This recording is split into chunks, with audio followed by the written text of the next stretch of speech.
جی ہیں چند سانسیں یا نبی تشریف لے آؤ کہ رستا تک رہی ہے آپ کا بیمار کی چوکھٹ۔ اس نے خط لکھا اپنے دوست حبیب یمنی کے پاس اور اس میں لکھا تھا، ذرا توجہ سے سننا ایمان تازہ ہو جائے گا۔ میں بتانا چاہتا ہوں میرا نبی کتنی شان والا ہے۔ اس نے اپنے حبیب یمنی کو خط لکھا۔ حبیب یمنی ابو جہل کے بزنس پارٹنر بھی تھے اور اس کے ہم سبق ساتھی بھی تھے، بچپن کے دوست بھی تھے اس کے۔ اس نے خط لکھا کہ تم حکیم بھی ہو اور بڑے عقل مند بھی ہو، لیکن آؤ ایک بات ہے تم سے کرنی ہے، جیسی میرا خط تمہیں ملے فوراً چلے آنا مکے میں۔ یہ خط حبیب یمنی تک پہنچا، جیسی خط ان کے پاس پہنچا انہوں نے فوراً سفر شروع کیا، مکے کی سرحد پر آئے۔ ابھی مکے میں داخل نہیں ہوئے ہیں کہ ابو جہل پہلے ہی باہر کھڑا ہو گیا تھا اور ہاتھ میں روئی لے کے کھڑا تھا۔ حبیب یمنی کو آتے دیکھا، اتارا نیچے کا، نیچے اتر، نیچے اترے حبیب یمنی کا اب کیا کہنا ہے؟ کہا پہلے یہ روئی لو اپنے کانوں میں لگا لو۔ کہا کس لیے؟ کہا کہ محمد کی آواز تمہارے کانوں تک نہ پہنچ جائے۔ کہا اس سے کیا ہو جائے گا؟ کہا تم نہیں جانتے ہو، اس کی آواز جن کے کانوں تک پہنچ جاتی ہے پھر وہ انہی کی بولی بولنے لگ جاتا ہے، انہی کی بولی بولنے لگ جاتا ہے۔ حبیب یمنی نے کہا چل ٹھیک ہے یار، بتا تو نے بلایا کس لیے ہے؟ کہا یار تجھ سے سچ بتاؤں؟ کہا ہاں۔ کہا رشتے میں بھتیجا لگتا ہے لیکن باتیں بڑی عجیب کرتا ہے۔ کہا کیا کہ ہمارے خداؤں کو برا کہتا ہے، کہتا یہ پتھر کے خدا ہیں، یہ کچھ نہیں دے سکتے۔ وہ کہتا کہ ایک خدا ہے اور سب کو مرنا ہے، مرنے کے بعد اپنے اپنے زندگی کے اعمال کا حساب بھی دینا ہے۔ کہا یار ذرا سچ بتا کہ بندہ مر کے پھر سے زندہ ہو سکتا ہے؟ حبیب یمنی چونکہ پڑھے لکھے انسان تھے، کہنے لگے یار باتیں تو وہ سچی کرتا ہے، جس نے جب کچھ نہ تھے تب پیدا کر دیا، تو اگر وہ مارنے کے بعد پیدا زندہ کر دے تو کون سی بڑی بات ہے؟ کہا یار ذرا ساتھ چل۔ ہاتھ پکڑا ابو جہل نے حبیب یمنی کا، اپنے نبی کی شان ملاحظہ کرو، اپنے گھر میں لایا۔ اب حبیب یمنی کہتے بلایا کس لیے ہے تو نے؟ کہا یار میں نے تجھے اس لیے بلایا ہے، ذرا اس کا علاج تو کر دے، تو حکیم ہے، نبض پکڑ کے دیکھ لے، اس کا علاج کرنا ہے۔ حبیب یمنی کہتے ہیں ٹھیک ہے بلاؤ، میں ہاتھ پکڑ کے دیکھوں گا۔ اب ذرا توجہ سے سننا، یہ دشمن کی بولی ہے، سچ وہ ہوتا ہے جو سر چڑھ کے بولا کرتا ہے۔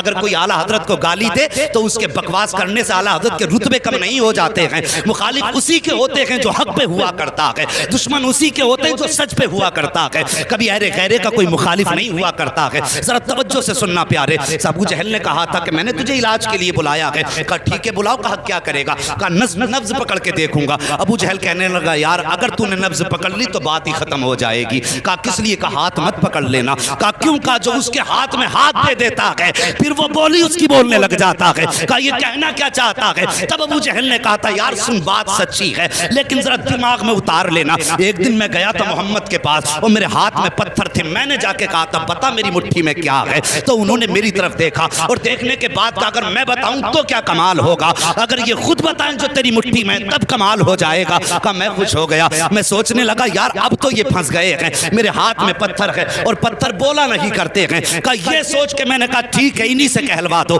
میرے نبی نے فرمایا کنکریو، اگر میرے نبی نے فرمایا جو تیری مٹھی میں ہے اگر میں بتاؤں گا تو کوئی کہے گا کسی نے بتا دیا ہوگا، آخر اس مٹھی میں رہنے والی چیز سے پوچھ کے ہم کون ہیں۔ جیسی اس نے کہا بہت خوش ہوا، کان کے قریب مٹھی لگائی، جیسی کان کے قریب لگائی تو پتھر کہہ رہے تھے لا الہ الا اللہ محمد رسول اللہ۔ ابو جہل کہنے لگا او یار یہ ہاتھ کا کمال ہے، ہاتھ مت پکڑ لینا، اگر اس کا ہاتھ پکڑ لو تو بات ہی ختم ہو جاتی ہے، ہاتھ یہاں پکڑتا ہے رب کی رحمت پہ جا کے چھوڑ دیتا ہے۔ اللہ اکبر۔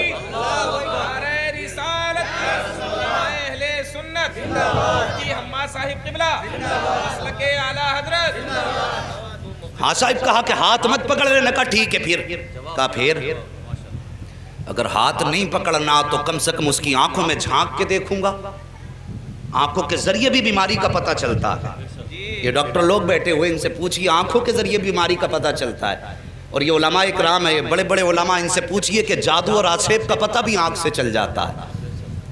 تو کہنے لگے ٹھیک ہے پھر آنکھ میں جھانک کے دیکھوں گا۔ کہا اس کی آنکھوں میں آنکھیں مت ڈال دینا۔ کہا کس لیے؟ کہا اگر آنکھ سے آنکھ ٹکرا گئی تو کام ہی ختم ہو جاتا ہے۔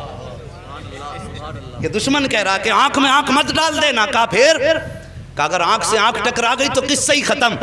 کہا کیا ہو جاتا؟ کہا ایک بار بلال کی نظر پڑ گئی تھی محمد کے چہرے پہ، پورے مکے نے مارا یہاں تک کہ جسم سے خون بہا، کھال جلائی، چربی پگھل کے جلی۔ میں نے کئی بار مار کے کہا تھا محمد کا دامن چھوڑ دے۔ کہنے لگا اس کی آنکھوں کا کمال یہ ہے کہ جب سے اس کی نظر محمد کی نظروں سے جا کے ٹکرائی ہے، دنیا کا ظلم ایک پلے میں، بلال کی ہمت ایک پلے میں، وہ دنیا چھوڑنے تیار ہے، محمد کو چھوڑنے تیار ہی نہیں ہوتا۔ بس آنکھیں بھی مت دیکھ لینا۔ تو کہا یار پھر بلایا کس لیے ہے؟ ہاتھ بھی نہیں پکڑنا ہے، آنکھ میں بھی نہیں دیکھنا ہے، بلایا کیوں ہے؟ کہا پھر ایسا کر خوشبو سے پتہ لگائیں گے۔ کہا تو پھر ٹھیک ہے، تو کام ہی نپٹا دے گا۔ کہا پھر؟ کہا خوشبو سے سونگ کے بتاؤں گا کیا ہے۔ کہنے لگا اس کی خوشبو کی سونگنے کی ضرورت کیا ہے؟ پورا مکہ گواہ ہے، جس گلی سے گزر جاتا ہے 8 دن تک گلیاں مہکتی رہتی ہیں۔ بولو یار ذرا سبحان اللہ۔ جی اگر تھک کے بھوکے بیٹھیں تو میں قربان بھائی سے کہوں گا انہیں پہلے کھانا بانٹ لیں۔ اگر تھک کے نہیں بیٹھے تو محبت سے بولیں ذرا یا رسول اللہ۔ اللہ سلامت رکھے۔ اللہ آج کی گرمی تیرے محبوب کے ذکر کے لیے برداشت کی ہے، مالک قیامت میں محبوب کی زلفوں کا سایہ عطا فرما دینا۔ بس توجہ کرے، اگر تیرے میرے یار کی باتیں ہوں، اپنے محبوب کے تذکرے ہوں تو محبوب کا دل ٹھنڈا ہوتا ہے۔ ہم نے رب کے محبوب کا ذکر چھیڑا گیا، یقیناً خدا راضی ہو جائے گا۔ بس توجہ کریں۔ کہنے لگا خوشبو سونگنے کی ضرورت کیا ہے؟ جن گلی سے گزر جاتے ہیں 8 دن تک گلیاں مہکا کرتی ہیں۔ کہا کوئی ثبوت ہے؟ کہا ہاں۔ کہا کیا؟ کہا گزار کے دیکھ لو اور آنے بھی دو، قدم رکھنے سے پہلے خوشبو گھر میں آ جائے گی۔ ایک دن میرے نبی نے نا اپنی زوجہ حضرت خدیجۃ الکبریٰ سے کہا تھا خدیجہ 25 سال ہو گئے میرے ساتھ، 25 سال میرے ساتھ ہو گئے تمہیں، لیکن کبھی محمد کو دروازہ بچانے کی ضرورت نہیں پڑی۔ سارے بولو صلی اللہ علیہ وسلم۔ کبھی دروازہ بجانے کی ضرورت نہیں پڑی۔ بتاؤ میرے آنے سے پہلے ہی جیسے قدم دروازے پہ آتا ہے تم دروازہ کھول دیتی ہو، کیسے پتہ لگاتی ہو؟ تو کہتی ہیں حضور آپ اپنے دروازے سے پہلے والے چوراہے پہ ہوتے ہیں کہ آپ وہاں ہوتے ہیں، خوشبو آپ سے پہلے گھر کے اندر آ جایا کرتی ہے۔ امام احمد بن حنبل کے پاس ایک بزرگ آیا کہ کہنے لگے حضرت مجھے بیٹی کو رخصت کرنا ہے، بیٹی کو رخصت کرنا ہے۔ کہا پھر؟ کہا میری بیٹی پیدا ہوئی، مجھے بڑی خوشی ہوئی، میں نے منت مانگ لی تھی کہ اپنی بیٹی کو دنیا کی ساری چیز جہیز میں دینی ہے۔ حضور میں اس وقت امیر تھا لیکن اب بڑا غریب ہو گیا ہوں، میری یہ نظر پوری کیسے ہوگی؟ آپ نے فرمایا جا قرآن بیٹی کو جہیز میں دے دے، دنیا کی ساری دولت چلی جائے گی۔ حضور کی بارگاہ میں بزرگ آئے، عمر رسیدہ تھے، کہنے لگے حضور میں بیٹی کو رخصت کرنا چاہتا ہوں، حضور کوئی تحفہ آپ کی طرف سے ہو جائے۔ میرے نبی نے فرمایا جاؤ بیری کی لکڑی توڑ کے لاؤ۔ وہ ایک لکڑی توڑ کے لائے، حضور نے نا یوں، توجہ ہے اشکر بھائی، حضور نے یوں اپنے بازو سے رگڑی اور اس پہ سرکار کا پسینہ لگا اور فرمایا جاؤ یہ عطر اپنی بیٹی کے لگا دینا۔ کیا فرمایا؟ جاؤ یہ پسینہ میرا اپنی بیٹی کے لگا دینا۔ مورخین نے لکھا ہے لے کر کے گئے وہ پسینہ سرکار کا بیٹی کے لگایا، جب داماد آئے گھر کے اندر تو وہی پسینہ داماد کے لگایا۔ اللہ اکبر۔ مورخین اور محدثین فرماتے ہیں کہ ان میں تو خوشبو آتی رہی جب تک جیے، لیکن ان کی 7 پشتوں تک مصطفیٰ جان رحمت کی خوشبو آتی رہی تھی۔ اور امام قسطلانی جو سرکار کے 900 سال کے بعد پیدا ہوئے، آپ فرماتے ہیں جب میں اس گلی سے گزرا جس گلی میں وہ نسل آباد تھی جس پر مصطفیٰ کا پسینہ لگا تھا، امام قسطلانی فرماتے ہیں 900 سال گزر گئے، 900 سال کے بعد ایک بچہ میرے سامنے سے گزرا، جب میرے آگے سے گزرا اس کے بدن سے مدینے والے محمد کی خوشبو آ رہی۔ کہنے لگا سونگ مت لینا ورنہ 7 پشتوں تک مہکتا رہے گا۔ کہا جی پھر تو ہو گیا کام۔ حبیب یمنی نے اٹھایا اپنا سامان اور چل دیے۔ بھائی کدھر جا رہے ہو؟ کہا علاج کا تو یہ طریقہ ہی نہیں بچا، ہاتھ میں نہیں دیکھ سکتا، آنکھ میں نہیں جھانک سکتا، خوشبو میں نہیں سونگ سکتا، تو بتا پھر علاج کیسے کروں گا؟ بھائی راضی ہو جا، غصہ نہ ہو، ٹھنڈے دماغ سے ذرا کام لے، بیٹھنا ہم انتظام کر لیں گے۔ کہا پھر؟ کہا ملاقات کر لے۔ کہا ٹھیک ہے ملاقات کر لیتے ہیں۔ جگہ کا تعین، کدھر جانا؟ کہا ان کے ہاں تو نہیں جائیں گے، انہیں اپنے گھر بلا لیتے۔ توجہ کرنا، کیا کہا؟ انہیں اپنے، ذرا سارے کہہ دو، اپنے گھر بلا لیں گے، اپنے۔ کاش اللہ اس آمد کے صدقے میں آج بھی مصطفیٰ کی آمد ہو جائے. واللہ وہ سن لیں گے، فریاد کو پہنچیں گے، اتنا بھی تو ہو کوئی جو آ کرے دل سے. کہا گھر بلا لیتے. المختصر یہ فیصلہ ہو گیا. سرکار کی بارگاہ تک خبر پہنچی، اسلام کا ابتدائی دور ہے. کہا حضور آپ کو فلاں جگہ پہ آنا پڑے گا. ابو جہل جس کا لقب ہے، مشہور ہے دنیا میں لفظ ابو جہل سے، کیونکہ میرے نبی نے ایک بار ابو جہل کہہ دیا تھا. آج تک پوری دنیا ابو جہل کہہ رہی ہے، اور حضور نے ایک بار کہہ دیا تھا تمہارا نام ابو ہریرہ ہے. پوری دنیا اصل نام بھولے بیٹھی ہے. حضور جو کہہ دیں وہی پتھر کی لکیر ہے. توجہ کیجئے. کہا ٹھیک ہے. لیکن جب یہ خبر ہوئی کہ حضور ابو جہل کے گھر جا رہے ہیں، اصل نام ابو جہل کا عمرو بن ہشام ہے، کہ عمرو بن ہشام کے گھر حضور جا رہے ہیں. باتیں ہونے لگی کہ دشمن کے گھر جانے. حضور کا دل تھوڑا رنجیدہ ہوا. یا اللہ مکے میں ایسی باتیں ہو رہی ہیں. فوراً رب کی جانب سے پیغام آیا، محبوب اداس کیوں ہوتا ہے، گھر اس کا ہے چرچا تو تیرا ہی کرا رہے ہیں. خرچ اس کا ہے چرچا تو تیرا ہی ہے نا، پریشان کیوں ہوتا ہے. اللہ اکبر. اب سرکار کو دعوت دے دی گئی. اب ابو جہل کی پلاننگ دیکھو. کہنے لگا سنو بھائی، میں نے یہ سنا جب وہ آتے تو تم اس کی عزت کے لیے کھڑے ہو جاتے ہو. آج وہ آئے نا تو کوئی کھڑا مت ہو جانا، اپنی جگہ سے مت اٹھ جانا، تاکہ انہیں لگے کہ ان کی اوقات کیا گئی. اسے معلوم نہ تھا آج پالا کس سے پڑ گیا ہے، یہ جانتا نہیں تھا آج کس سے پنگا لے رہا ہے. کہا اٹھنا مت، تاکہ انہیں اپنی عزت کا پتہ چل جائے. لیکن یہ اپنی پلاننگ کر رہا تھا. ادھر رب نے فرمایا جبریل جی رب جلیل. کہا کیا کر رہے ہو؟ کہا رب حکم فرما دے. کہا آج ابو جہل کے گھر میں پلاننگ ہو رہی ہے، محبوب آئے تو پھر کسی کو اٹھنا نہیں ہے. کہا جاؤ فرشتوں کی جماعت ساتھ لے کے چلے جاؤ، اور جتنے بیٹھے ہیں نا ابو جہل عتبہ شیبہ بڑے بڑے دشمن، سب کے پیچھے جا کے ایک ایک فرشتہ کھڑا کر دو. جیسے محبوب پہنچے اور جو اٹھنا نہ چاہے، جبریل تیری ذمہ داری ہے کان پکڑ کے اس کو سیدھا کھڑا کر دینا. آج بھی لوگ بھوکا کرتے ہیں کہ سلام کھڑے ہو کے کیوں پڑھتے ہو. قیام تعظیمی یہ رب کراتا ہے، اور قیام تعظیمی سے روکنا تمہارے باپ ابو جہل کا کام تھا. انہوں نے کہا کھڑا نہیں ہونا کسی کو بھی. اور رب نے فرمایا دیکھوں آج کون کھڑا نہیں ہوگا. محبوب میرا جسے میں چاہوں گا وہ کھڑا ہوگا. اللہ اکبر. جب نبی کو دشمنوں نے گھیرا ہے تب مدد کے لیے جبریل آئے ہیں. اس پہ کئی ساری روایتیں ہیں لیکن وقت کم ہے، میں اس کو بھی بتا کے چلتا.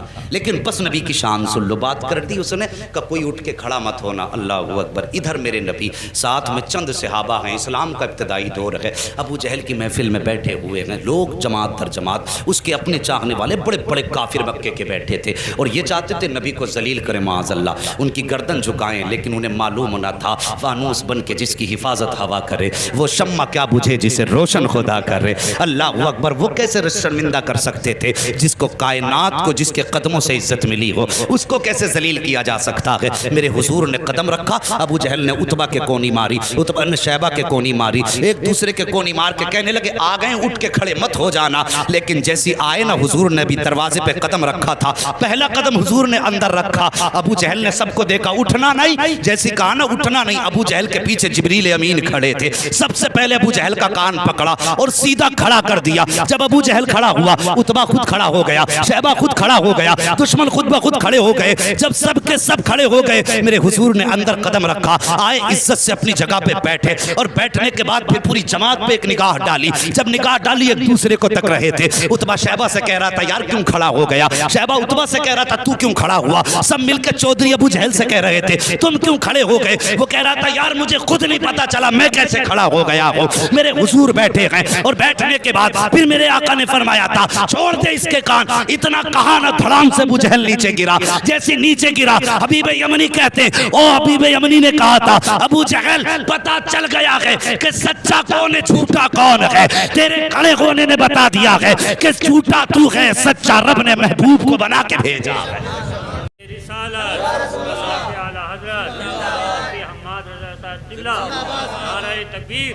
بس توجہ کیجئے پیارے، اللہ سلامت رکھے سب کی نسلوں کو، جتنے بھی مسلک اہل سنت والے ہیں.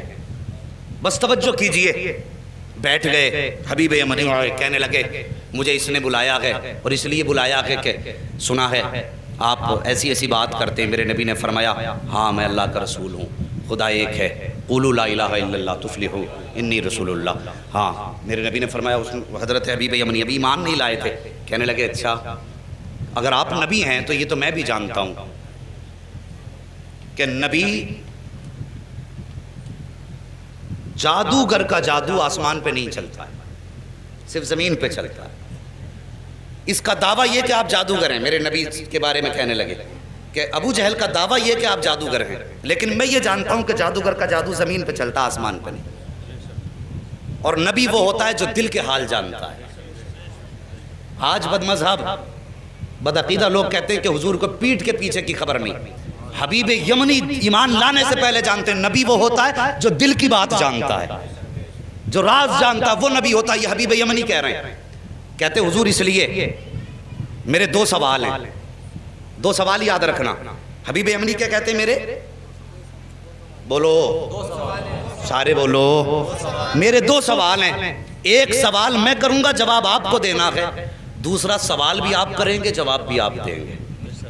یہ 2 باتیں کہیں حبیب یمنی نے، اتنی بات کہیں میرے نبی فرماتے ہیں ٹھیک ہے بتاؤ پہلا سوال کرو۔ کہا میں جانتا ہوں کہ جادوگر کا جادو آسمان پہ نہیں چلتا، اگر آپ نبی ہیں تو چلیے چاند کے 2 ٹکڑے کر سکتے ہیں آپ؟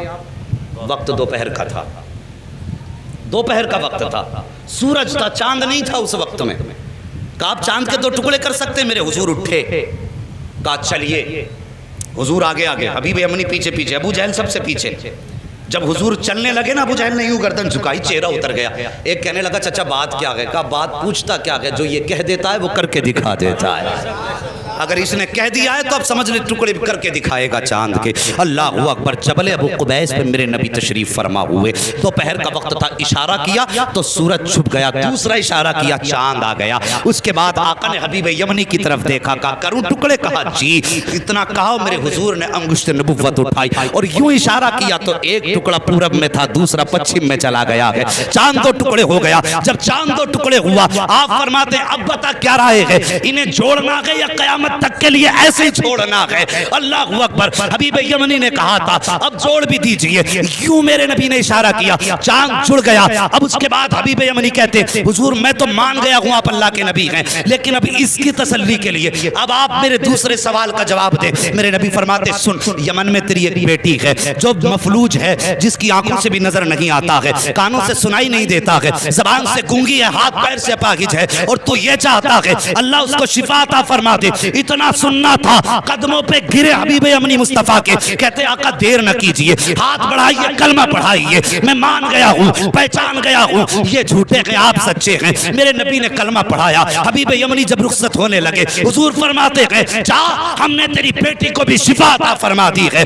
اب توجہ کیجئے، یمن کا مدینے سے فاصلہ دیکھیے اور یہ دوریاں دیکھیے۔ آقا فرماتے ہیں اللہ نے تیری بیٹی کو میرے ذریعے شفا دے دی ہے۔ حبیب یمنی دروازے پہ آئے ہیں، دروازہ کھٹکھٹایا، اندر سے آواز آئی، اس بیٹی کی آواز جو بول نہیں سکتی تھی، کہتی بابا ٹھہریے ابھی آ رہی ہوں۔ بچی جو چل نہیں سکتی تھی توڑ کے دروازے پہ آئی ہے، دروازہ کھولا، حبیب یمنی نے بیٹی کو دیکھا، زارو قطار رونے لگے، فرماتے بیٹی یہ کیسے ہو گیا، کیسے ٹھیک ہو گئی؟ بچی نے کہا تھا بابا دوپہر کا وقت تھا، میں لیٹی ہوئی تھی، لیکن اچانک شور ہوا کہ اندھیرا ہو گیا ہے، اندھیرا ہو گیا ہے بابا، مجھے تو نظر نہیں آتا، لیکن جیسی شور ہوا اندھیرا ہو گیا، میں یہ سمجھی رات ہو گئی ہے، میں لیٹی میری آنکھ لگ گئی، کیا دیکھتی ہوں خواب میں بڑے حسن والا چہرہ، بڑی خوبصورت وجاہت والا ایسا چہرہ تھا بابا کہ نظر پڑنے کے بعد ہٹنے کا نام نہیں لے رہی تھی۔ وہ میرے خواب میں آیا، اس نے آ کے میرے سر پہ ہاتھ رکھا، بابا ہاتھ لگنے کی دیر تھی کہ میرے پورے بدن کو اللہ نے شفا بخش دی ہے، اور بابا مجھے کلمہ بھی پڑھا کے گیا ہے۔